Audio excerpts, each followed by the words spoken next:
welcome to Omnia Health Insights, your one-stop resource on all the latest developments transforming the healthcare industry. Joining us today from Fakeeh University Hospital, we have Doctors Bariah Dardari and Dr. Sanjay Perker. Welcome. Thank you. Thank you. Thanks. So Dr. Bariah Dardari is the head of department and consultant pediatrician, and Dr. Sanjay Perker is a specialist pediatrician. Today we will be discussing the topic of back to school and also the mental health care implications on young children since the pandemic has begun. So my first question is, according to UNICEF Data Hub, children are not the face of the pandemic, but they risk being among its biggest victims. During the onset of the pandemic, a lot of cases rose, and schools switched to remote learning. What were the psychological implications of this on young students and children? Thank you so much for bringing up this important topic. Definitely, there was a huge implication. Actually, it is recognized now locally and globally that there's an epidemic parallel to the epidemic of COVID infection, which is the issues with mental health with youth and children and mainly adolescents. So definitely there was a huge impact, which we notice even on a local level. There was actually a study published from the UAE about the impact of the mental health COVID effect on mental health in children, and it showed that up to 67% of kids between age of 7 and 16 were affected. The main issues were anxiety, depression, also phobias or fear of going back to school. And the highest impact was on female patients, especially in the adolescent group. Obviously, there's also international studies showing the same in Europe, in Spain, and Italy during the lockdown. And I think we can talk later about how complicated the situation is because it's multifactorial, has to do with the support at home and the uncertainty, the anxiety that was surrounding the COVID situation. That was a very interesting fact we just discussed right now, that it's prevalent amongst female patients specifically. Is there a particular reason? Basically, some of the risk factors, one of the major risk factors is the long exposure to the screen time in general, which affected all our patients. But one of the specific risk factors was exposure to social media. And our female patients were more affected with that factor because it affected their self-esteem, their self-image. In general, the patients were more exposed to cyberbullying, but in particular, the female, which we also saw even to the extent of grooming or even more beyond the cyberbullying. So, of course, if there's a family history of anxiety or depression, that compounded the factors as well. And if there's also, the support in the household was lacking due to the stress on the parents themselves, who were undergoing, economic uncertainty in general regarding the outcome of the pandemic and so forth. And as lots of students are going back to school, what kind of safety measures are being implemented, and how are they working in tandem with supporting guardians and parents in reassuring children about the new normal?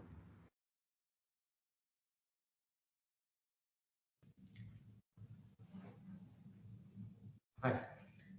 So now we are already into the second year of pandemic, and as Dr. Bariah just quoted about the very well-known study which was conducted last year in the middle of the pandemic when there was lockdown was imposed, and it was observed that kids went through a lot of different symptoms and signs, and but now with like later on of the 2020 and this 2021, gradually the schools have opened and they have been either into different formats of the learning, like full online or hybrid model, where 50-50 online plus on campus or full on campus. So different curriculum schools are in different following different formats.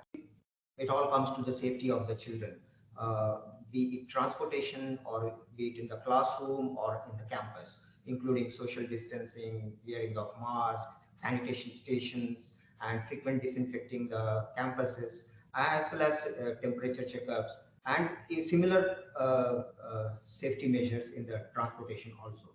So these all were implemented, as well as along with this, the increasing number of vaccination amongst the staff.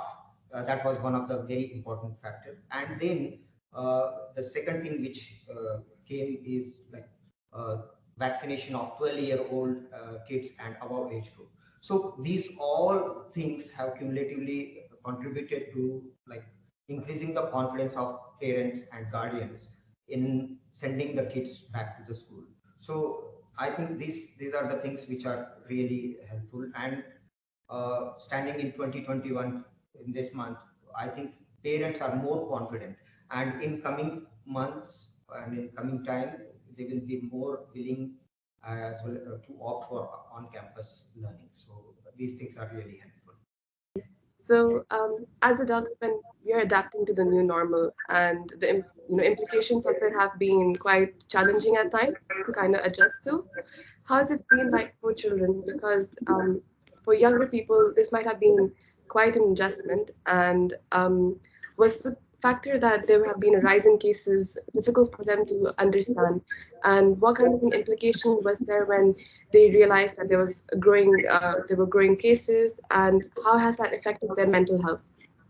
Okay, so to answer this question, like children definitely got affected in multiple ways, and amongst the among the factor which increases their anxiety levels or their stress levels is definitely I will just summarize it like three factors: whether the kids are affected themselves, or their family members or friends are getting affected, or the third thing is the exposure to different kind of media, news, print media, digital media, and social media. So these all factors are contributing towards the child's awareness. First of all, it leads to awareness, but then this heightened level of awareness or increased exposure to all this information and these factors definitely leads to increased stress level in the kids. So yes, I agree with your point that it is contributing. One more point I want to add, that like different age groups, kids in pediatrics, our age group is very much like varies from the infants, toddlers to teenagers. So those who are small kids, they may or may not be understanding the full extent of the seriousness of the situation. But the older kids, pre-adolescent and adolescent age group kids, definitely they are more aware, and they know about the things and they understand things in a different way, and their level of sensitivity towards the things which are happening around them is definitely different. So I think yes, it is contributing. A lot of the younger people who have had COVID themselves, they might experience long COVID symptoms like brain fog, etc. Is that a thing that you've seen very prevalent amongst your patients, or do you feel that kids are recovering very quickly after they've had COVID?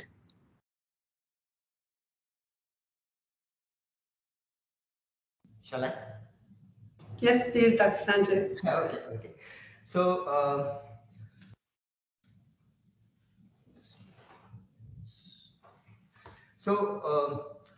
yes, kids are getting affected, but luckily this is the only illness. I mean, like as compared to influenza, SARS, and other epidemics which happened in the past, kids, the number of severe cases are less as compared to adults, and it is significantly less. But definitely, there are cases like which is termed as long COVID, with symptoms of malaise and loss of interest, loss of taste, loss of appetite, and loss of generalized like easy fatigue, easy getting tired. So these prolonged symptoms are documented in different countries, in different publications also. It is a well documented phenomena, even observed in the kids. And luckily, the kids which we have seen, they have recovered on a very minimal treatment, and most of the kids have improved at home. So I think that is our lucky part, I can say. I agree with Dr. Sanjay. And although we did have a subpopulation who was high risk, like kids with type 2 diabetes and obesity, luckily so far we haven't seen severe disease, and we also haven't seen a lot of cases of the chronic COVID symptoms. But again, we have to be very careful because we know now that the new variant affects more young population, and we still have to wait and see this fourth wave, what will be the impact on children. Yeah, totally agree, doctor. Thank you. Would you say that there's been a rise in cases amongst children who are attending schools and nurseries specifically, compared to the kids who are staying at home? Of what? Of mental health or of COVID per se? Mental health specifically. Okay. And, actually the kids who stayed at home were more affected because they didn't have a lot of support system. It depends on the families, obviously, but they didn't have the support system of their peers, like especially the teenagers. They didn't have the support system from the teacher. They were really socially isolated. They were also not allowed to participate in their regular activities, the physical activity. So definitely more affected, especially the younger population. It wasn't a mental health impact per se, but it was actually effect on the developmental milestones of these kids. Because of the nursery being closed for the longest, and then some of the parents, even when the nursery opened, were reluctant to send their little ones because of fear of exposure. Then we saw a lot of our 2 to 5-year-old not catching up on their developmental milestones because of lack of exposure to the crucial activities, because long exposure to screens and screen time. They even also, some of them were delayed in their motor development, like, the running, the jumping, the fine motor skills, such as like the pencil, the grasp, the writing, all these like preschool the skills that they acquire usually in the nursery. For the older ones, again, there was definitely increase in mental health issue with the kids who were doing online. Especially if there was doing purely online, so there was totally no exposure to school, or if also the parental support was limited because of the parents being working parents. But the problem is this increased need of mental health support was not translating into more mental health services or seeking these services due to several reasons. One being basically the lack of these services in the UAE. Second, the high expense of these services. And most of our insurance companies, unfortunately, do not cover these services, which is basically something that we need to advocate for. And also the economic impact of some of the parents losing their job, losing their healthcare coverage, so not being able to provide these services for the kids. That's why our role as primary care physicians, pediatrician is crucial now, because we can kind of bridge that gap and provide supports to the parents and to the kids until we can get them to a more specialized healthcare provider.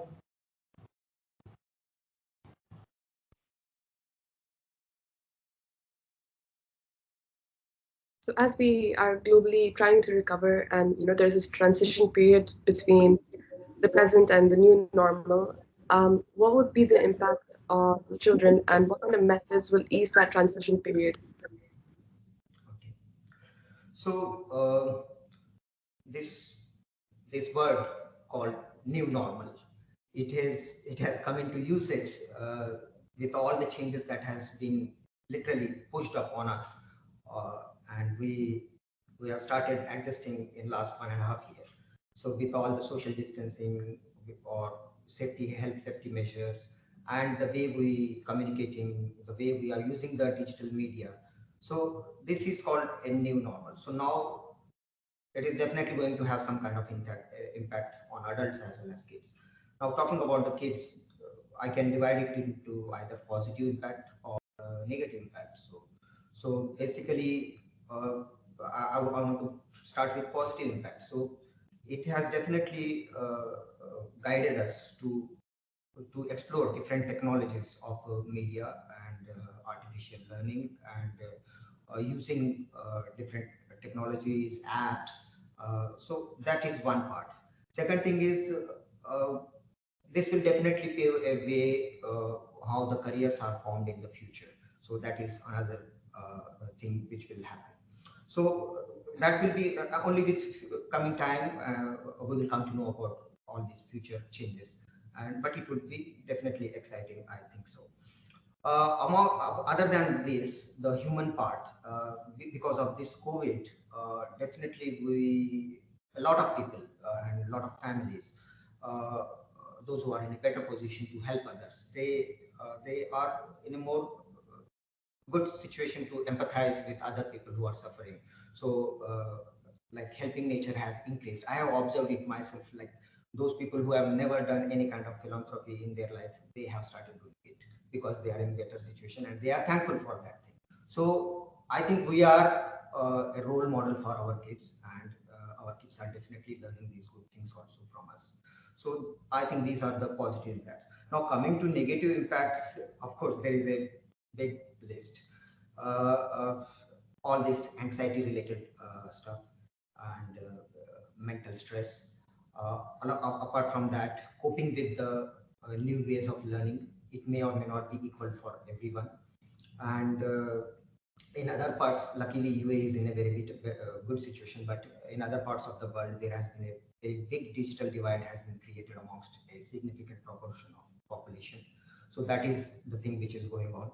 Other than that, uh, still a majority of kids are online only, so lack of physical activity and the problems associated with the absence of physical activity or exercise or physical interaction with the peers and kids. So that social interaction is missing. So we definitely have to keep, as a healthcare provider, as a parent, as an educator, we definitely have to keep an eye on these factors which are affecting the kids.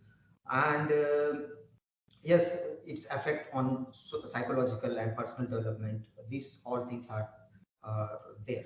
Again, one more thing is like social isolation or feeling of loneliness or not able to do all those things which we were doing a few years ago is a challenge. One more important thing of negative impact is like the risk of constant exposure to the media as well as social media, and the concern of the cyber security as well as cyberbullying needs to be addressed at appropriate time. And of course, we need to address whenever these things arises. And coming to how to do the easy transition in the future, like how we can help them is like uh, definitely we need to be like wherever possible we need to provide opportunities for social interactions, be it I mean gathering of healthy people or be it some online activity or getting enrolled in some sports activity or some, if you are a believer then you might be involved in some kind of religious activity. So definitely these things will be helpful. Then encouraging the kids for physical activity whatever is possible. If you are confined to home, then whatever is possible at home, and if you are able to go to the on-campus learning, school activity, or some kind of extracurricular activity, definitely it would be very helpful. Another thing is we are all the time talking about mental well-being and emotional problems. So definitely we need to teach our kids how to observe their thoughts or how to address these worries and how to be like from it's my personal belief like in like taking the help of mindful techniques or breathing techniques or yoga at an early age will definitely help them to face the future challenges. And I think seeking the medical help whenever you see some kind of red flag signs, or even during normal health visits for some illness or some vaccination, if they have any concern, parents should raise them. And even during our normal interaction with the parents and the kids, we keep asking them, because we have seen so many kids suffering silently. So sometimes we only ask them leading questions, how the kids are doing in school, at home, and then the parents come with their observations, and sometimes we are able to guide them and provide them some kind of solution. So I think these things will be helpful. So just coming back to a point that was raised about how, their motor skills and, these kind of aspects have been affected as well because of the pandemic and just the whole situation with remote learning, etc. The connection with the mind and body is often said that it's a very close connection. They're not very separate entities. And, what kind of cases have you experienced where, young patients might have endured stress, anxiety, and that's physically impacting them, or the physical impact of not feeling that great is mentally impacting them? I'd like to answer this question. So one of the impacts that we saw due to the COVID and stay at home is the unhealthy diet that some of our kids were exposed to. And it was more like a kind of mechanism of the parents make help them feel better, allow them maybe more snacking, more junk food, more. So that impacted. We saw accelerated weight gain in a lot of our kids. So that in return impacts their ability for physical activity.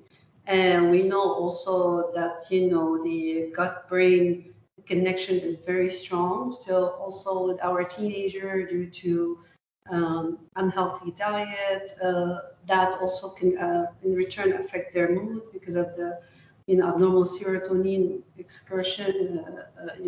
So and that also can at the same time cause other problems such as irritable bowel syndrome and abdominal pain, and so you go into a vicious cycle of being physically unhealthy, which affects your mental health and vice versa.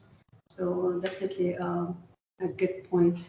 I just wanted to also give a follow-up on Dr. Sanjay. Positive impact is I feel that it increased the resilience with our kids, the children and teens, because most of them, this was the first kind of crisis they were exposed to during their lifetime. So although it was stressful for them and for their parents, but they learned how to develop coping mechanism, and perhaps it will be very helpful in their future, exposures. I want to remind our parents out there that they are a big part of the support system, and so they have really to take care of themselves and do some self-care in order to be able to provide the psychological support for the little ones, and also reach out to the pediatrician. So because sometimes we are just viewed as basically checkup and vaccine kind of providers, but we actually have like a strong relationship with the family, usually from an early age. So we probably would be a very good, team member to help them navigate all these, difficult times.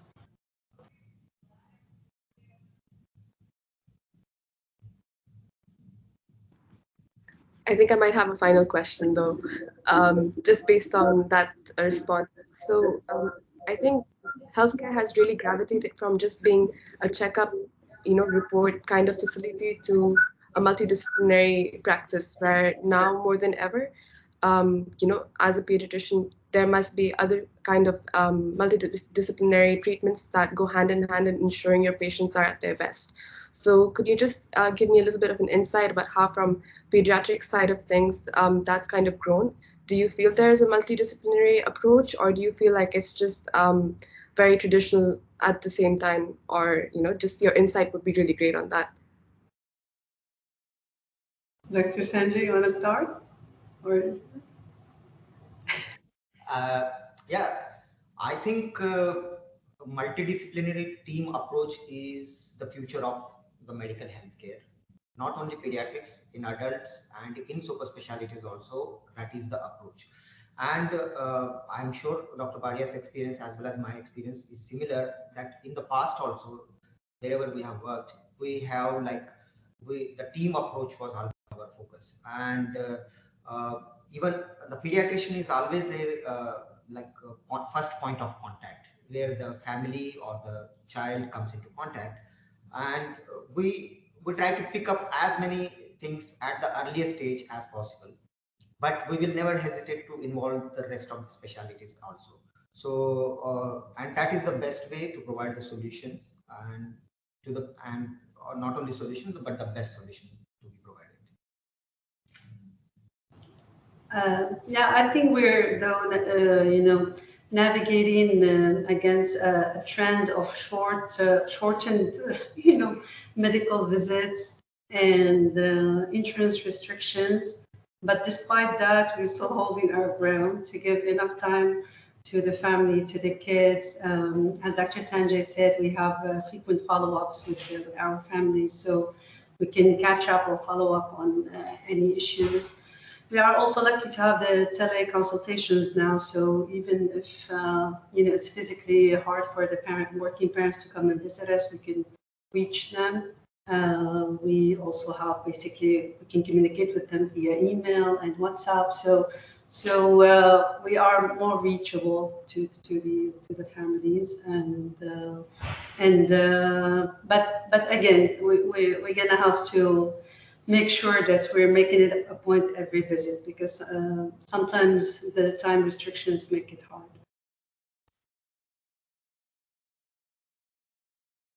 Right, thank you so much.